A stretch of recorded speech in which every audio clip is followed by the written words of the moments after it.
नमस्कार सभी योग प्रेमियों को मेरा प्रणाम। पिछले वीडियो में सर हम लोगों ने योग की आउटलाइन पर चर्चा किया था और लोग क्यों डरते हैं, इसका हवा जो बना लिया है वो आध्यात्मिकता के नाते डरते थे लोग। लेकिन अब ऐसा हो गया है कि लोगों की डर निकल गई है, इतना योग चर्चित हो गया है। कल भी मैंने बताया जब योगा हो गया तो हम लोगों की चर्चा में आ गया।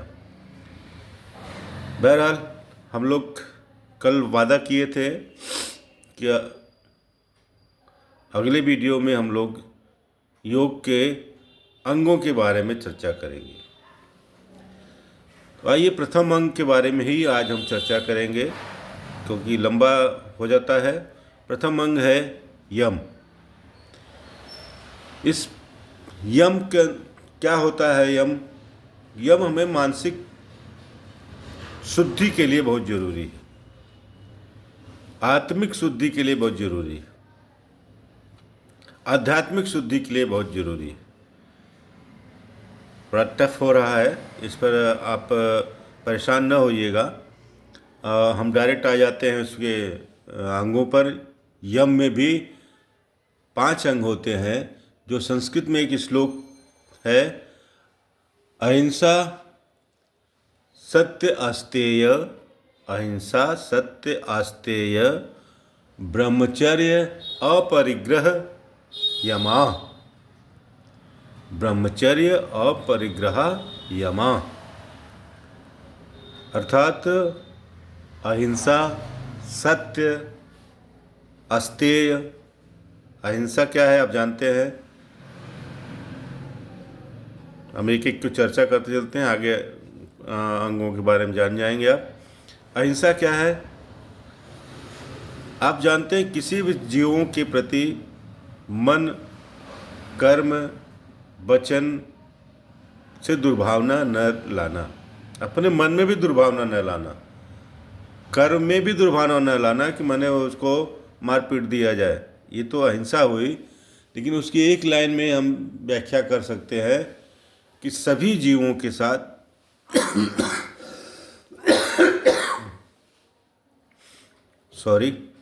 सभी जीवों के साथ संयम पूर्वक व्यवहार करना ही अहिंसा है।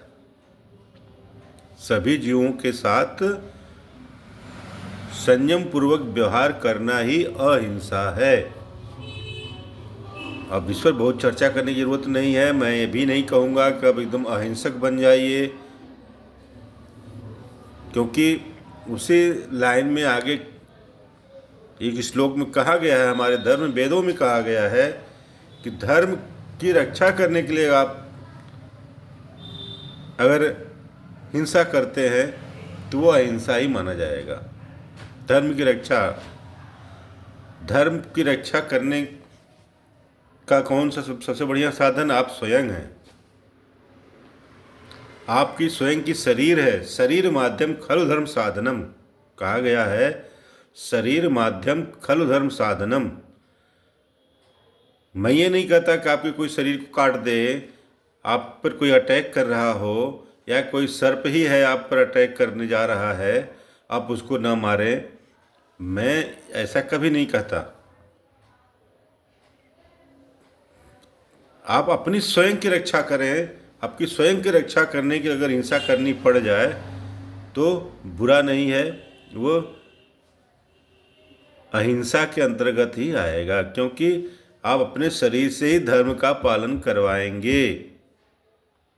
इस धर्म का पालन करने के लिए हमारी शरीर की ज़रूरत है और उसकी रक्षा करना हमारा परम धर्म है। तो उसमें आप थोड़ी मोड़ी हिंसा कर लेंगे, कोई दिक्कत नहीं है, लेकिन कोशिश करनी है कि हमें सभी जीवों को संयम पूर्वक व्यवहार करना है। ये नहीं कि बिना मतलब के सबको मारते हैं। कोई कमज़ोर जीव है तो उसको ख़त्म कर दें, या किसी के प्रति ईर्ष्या रखें, द्वेष रखें, किसी आदमी के प्रति ईर्ष्या द्वेष रखें, कुछ नहीं। सबके साथ सम व्यवहार की कोशिश करें, जिससे आप मन और आध्यात्मिकता से शुद्ध रहेंगे, अगर आप अहिंसा का पालन कर ले जा रहे हैं तो। दूसरा है सत्य का पालन करना। आप सब जानते हैं, अगर आप एक झूठ बोल दिए तो उस झूठ को छिपाने के लिए हजारों झूठ बोलना पड़ता है, और उन हजारों झूठों का प्रेशर आपके मस्तिष्क पर पड़ता है। जो दबाव चारों तरफ से आएगा, लोग झूठा झूठा कहना शुरू करेंगे, वो तो अलग से, कोई आप पर विश्वास नहीं करेगा, उसका मलाल आपके हृदय में हमेशा रहेगा। भैया कोई आप झूठ बोलते जा रहे हैं, हर बार झूठ बोलते जा रहे हैं, तो सामने वाले को पता चल जाता है, सब लोगों को पता चलता है कि आप झूठ बोल रहे हैं। तो उससे क्या होगा, आप पर वो विश्वास नहीं करेगा, तो आपको एहसास होगा, वो एहसास करवाएगा कि हम आप पर विश्वास नहीं कर रहे। अगर हमको ऐसा एहसास हो रहा है कि सामने वाला हमको विश्वास नहीं कर रहा है यार, तो हमें हमारे ऊपर क्या गुजरेगी, हमें कष्ट होगा ना, हमें मानसिक रूप से बहुत कष्ट होगा। अरे यार, तो मेरा इतना खास व्यक्ति मेरे ऊपर विश्वास नहीं कर रहा है। उसका कारण यही एक ही है कि हम हमेशा झूठ का सहारा लिए हैं। इसलिए झूठ बोलना छोड़ दीजिए, एक बार सत्य बोल दीजिए, सब झंझटों से आप परे हो जाए। उसी में तीसरा है अस्तेय। अस्तेय का शाब्दिक अर्थ मान लीजिए यही होता है कि माने चोरी ना करना। अस्तेय का शाब्दिक अर्थ है चोरी ना करना। चोरी ना करने का अर्थ यहाँ यह है, जो चीज़ आपकी न हो, आपकी कौन चीज़ न हो, जो आपके परिश्रम से प्राप्त न की गई हो, वही तो आपकी नहीं है। जो आप अपने परिश्रम से प्राप्त किए हैं, मेहनत से कमाए हैं, वो तो आपका है। उसके अलावा जो आपके परिश्रम से प्राप्त चीज़ें न हैं, उनको आप प्राप्त करने की कोशिश करें। किसी से माने चुरा लें, किसी को रख लें, किसी को उठा लें, कहीं कोई गिरी हुई चीज़ उठा लें, कहीं रखा हुआ लावारिस चीज़ है, आपको समझ आ रहा है कोई नहीं देख रहा है इसमें, तो उठा लो।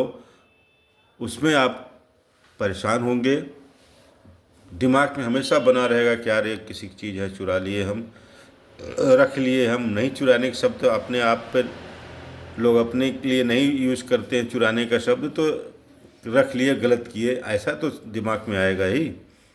और ये सब चीज़ें दिमाग में आने से आपको एक डर पैदा हो जाएगी, कहीं कोई देख न ले, पकड़ न ले। किसी का मोबाइल आप ले लिए, मान लीजिए, फर्ज करिए उदाहरण के लिए, तो मोबाइल बहुत ख़तरनाक चीज़ होती है। वो आप बंद भी किए रहेंगे तो पता चल जाता है ऐसी ऐसी मोबाइलें आ गई, तो दिमाग में रहेगा कि यार कोई आ न जाए, कोई पकड़ न ले। इसलिए सीधी सी बात है, हम कोई ऐसी चीज़ नहीं लेंगे जो हम अपने परिश्रम से नहीं कमाए हैं, नहीं प्राप्त किए। उसी के अंतर्गत आगे ब्रह्मचर्य का पालन करने की बात कही गई है। इसमें यम में ब्रह्मचर्य का पालन करने का मतलब है कि आप मन, वचन और शरीर से ब्रह्मचर्य का पालन करें। ब्रह्मचर्य का पालन करना आप समझते हैं, बहुत समझदार हैं, क्योंकि आप खुद योगी हैं। यहाँ हम जिससे बात कर रहे हैं, सामने वाला हमारे सामने बुद्धिजीवी है।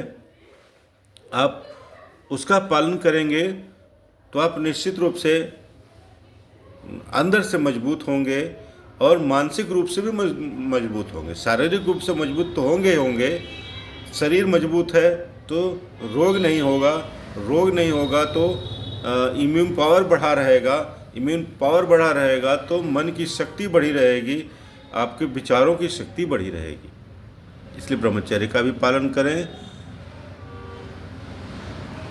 लास्ट है अपरिग्रह। अपरिग्रह मतलब, अपरिग्रह क्या चीज़ होता है? किसी चीज़ पर आसक्ति न रखना, किसी पदार्थ पर आसक्ति न रखना, वही अपरिग्रह। अपरिग्रह मतलब जो मिली मिली न मिली कोई बात नहीं। मैं दोस्त हमारा हमारे काम आ रहा है, चला गया तो कोई बात नहीं। किसी पर आसक्ति न दिखाना। कोई भी चीज़ है बिना उसके हमारा काम नहीं चलेगा यार।